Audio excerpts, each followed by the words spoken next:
tradition. They get on me, want to know, Hank, why do you drink?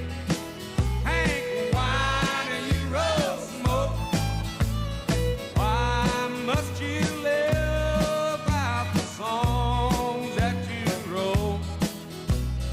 Over and over, everybody made my prediction.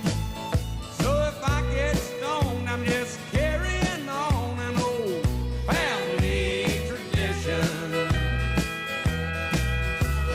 I am very proud of my daddy's name, although his kind of music and mine ain't exactly the same.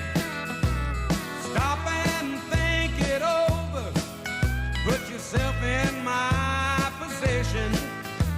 If I get